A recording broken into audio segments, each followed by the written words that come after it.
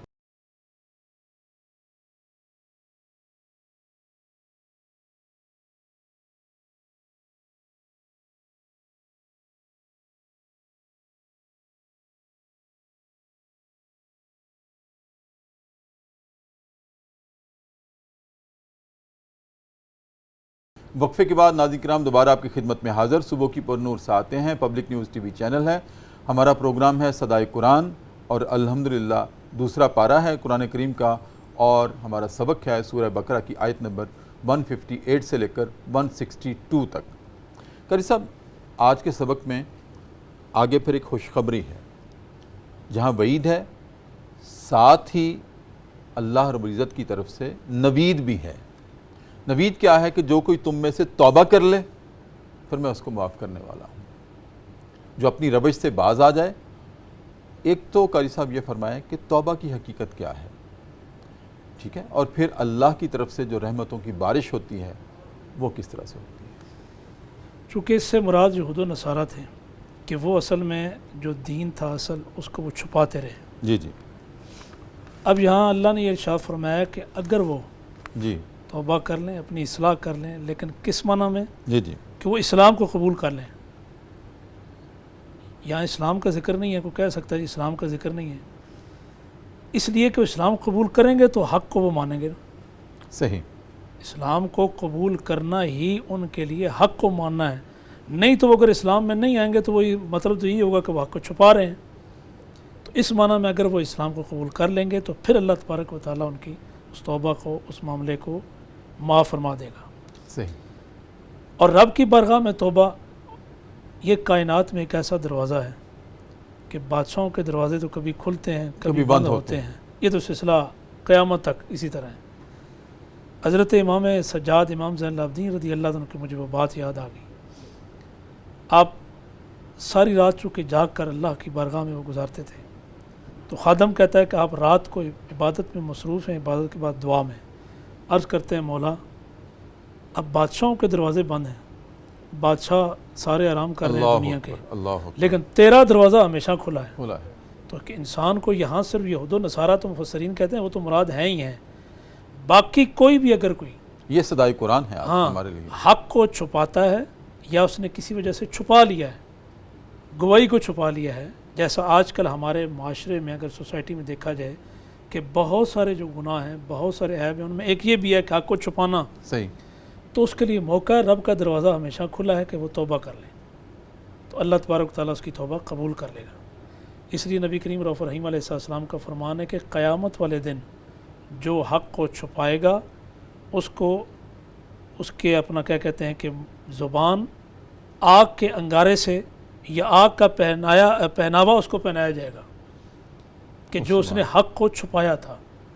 تو اس وجہ سے اگر کسی نے, پہلی بات تو یہ ہے کہ ایک مسلمان اس کے لیے تو ضروری ہے کہ وہ حق کا اظہار کرے, اور ہمیشہ حق پر چلے، تو اگر وہ نہیں تو اللہ کی بارگاہ میں وہ توبہ کرے، تو یہ اس آیت کا معنی ہے کہ اللہ اس کی توبہ قبول کر لے۔ قاری صاحب بہت شکریہ آپ کی آمد کا، راولپنڈی سے آپ ہمارے مہمان بنیں، ہم انتہائی شکر گزار ہیں آپ کے، اور امید ہے کہ آپ پھر بھی جب لاہور آئے انشاءاللہ پروگرام صدائے قرآن کے دروازے آپ کے لیے کھلے ہیں۔ ناظرین کرام، اب وقت ہوا ہے پروگرام صدائے قرآن میں ذکر صاحب قرآن کا۔ ابھی قاری صاحب نے ناظرین کرام اپنی گفتگو میں یہ حوالہ دیا تھا کہ حضرت عیسیٰ علیہ السلام نے تو باقاعدہ بشارت دی تھی خاتم النبیین صلی اللہ علیہ وسلم کے آنے کی، تشریف لانے کی، اور جس کی قرآن کریم یوں گواہی دیتا ہے فَمُبَشِّرٌ بِرَسُولٍ یاتی من بعد اسمہ احمد، کہ لوگوں میں تمہیں بشارت دیتا ہوں ایک ایسے رسول کی جو میرے بعد آئیں گے اور ان کا نام نامی اسم گرامی احمد ہوگا۔ ناظرین کرام، یہاں ایک سوچنے کی بات یہ ہے کہ اللہ رب العزت نے حضرت عیسیٰ علیہ السلام کو بھی جو بشارت دی تھی آپ کے تشریف لانے کی، خاتم النبیین صلی اللہ علیہ وسلم کے، صاحب قرآن کے آنے کی جو بشارت دی تھی، تو نام احمد بتایا تھا۔ احمد کے معنی کیا ہیں؟ اللہ کی بہت زیادہ ستائش کرنے والا، بہت زیادہ تعریف کرنے والا، بہت زیادہ تحسین کرنے والا، احمد۔ لیکن ناظرین کرام، ہم دیکھتے ہیں کہ جب آپ کی ولادت باسعادت ہوئی تو دادا نے آپ کا نام محمد صلی اللہ علیہ وسلم رکھا۔ والد گرامی چونکہ پیدائش سے پہلے ہی وفات پا چکے تھے حضرت عبداللہ، اور جب آپ کی ولادت ہوئی تو آپ کا نام نامی اسم گرامی چونکہ دادا کی گود میں آپ گئے حضرت عبد المطلب کی، تو انہوں نے آپ کا نام محمد رکھا۔ سوال پیدا ہوتا ہے کہ اللہ نے تو احمد رکھا تھا اور دادا نے محمد رکھ دیا، یہ کیوں ایسا ہوا؟ دادا کس کے تھے؟ ختم المرسلین کے تھے، سردار کائنات کے تھے، امام الانبیاء کے تھے۔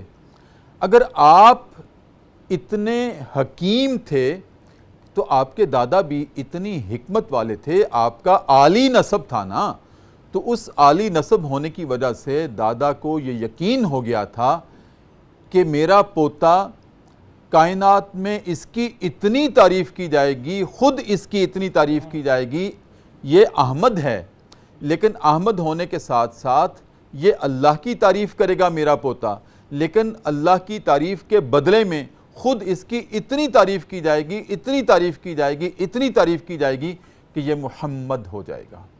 اور محمد کے معنی کیا ہیں؟ جس کی تحسین کی جائے، جس کی تعریف کی جائے، تو ان کو یقین کامل تھا کہ میرے پوتے کی خود اتنی تعریف کی جائے گی کہ یہ محمد ہوگا، محمد بن جائے گا۔ تو آپ نے آپ کا نام نامی اسم گرامی محمد رکھا، یعنی کہ جس کے معنی ہے بہت زیادہ تعریف کیے گئے، بہت زیادہ جن کی ستائش کی گئی۔ اور آج ہم دیکھتے ہیں صرف ہم ہی اپنے نبی کریم صلی اللہ علیہ وسلم کی ستائش نہیں کرتے، تعریف نہیں کرتے، دنیا کی، کائنات کی تمام مساجد کے میناروں سے ورفعنا لک ذکرک، آپ کا ذکر بلند ہو رہا ہے، آپ کی ستائش ہو رہی ہے۔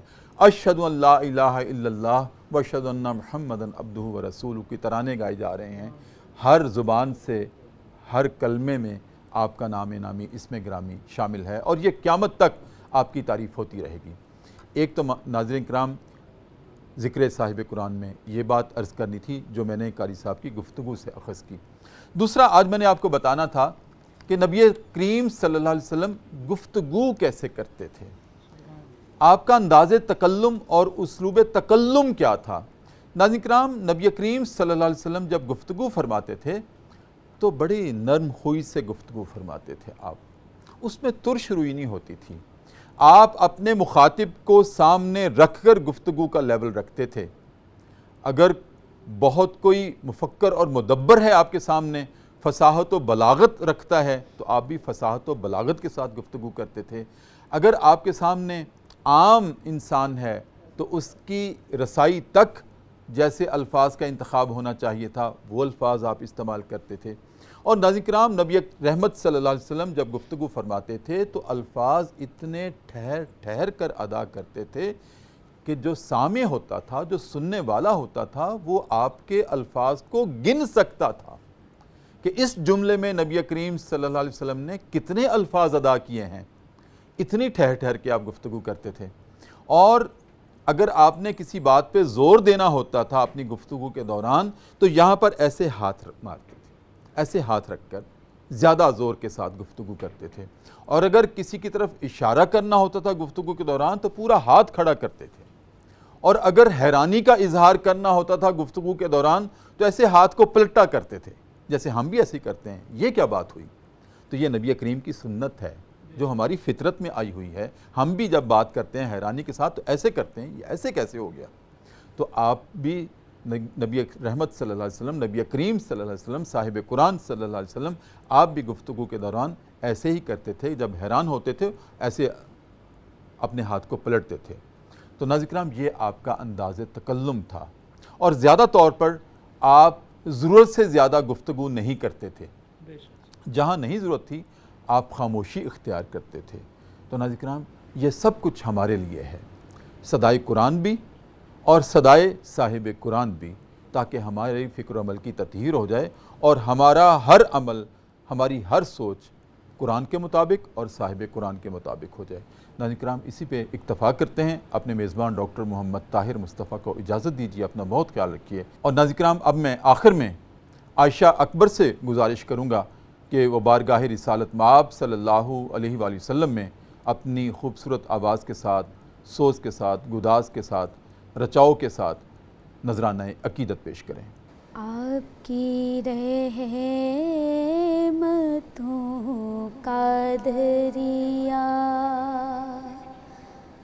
سرے عام چل رہا ہے، مجھے بھیک مل رہی ہے، میرا کام چل رہا ہے، آپ کی رحمتوں کا دریا میرے دل کی دھڑکنوں میں ہے شریک نام آپ کا، میرے دل کی دھڑکنوں میں ہے شریک نام آپ کا، اسی نام کی بدولت میرا نام چل رہا ہے، اسی نام کی بدولت میرا نام چل رہا ہے، آپ کی رحمتوں کا دریا، اس سے چاہتی ہے دنیا، اسے ڈھونڈتی ہے منزل، اس سے چاہتی ہے دنیا، اسے ڈھونڈتی ہے منزل، راہ عشق مصطفیٰ میں جو غلام چل رہا ہے، آپ کی رحمتوں کا دریا میرے دامنے گدائی میں ہے بھیک مصطفیٰ کی، میرے دامنے گدائی میں ہے بھیک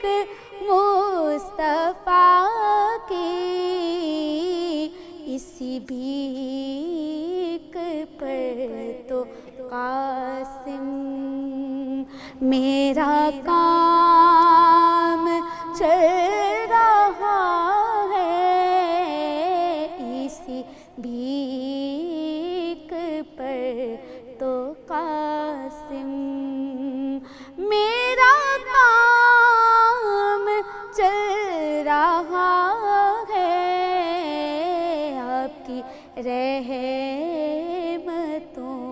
کا دریا سرے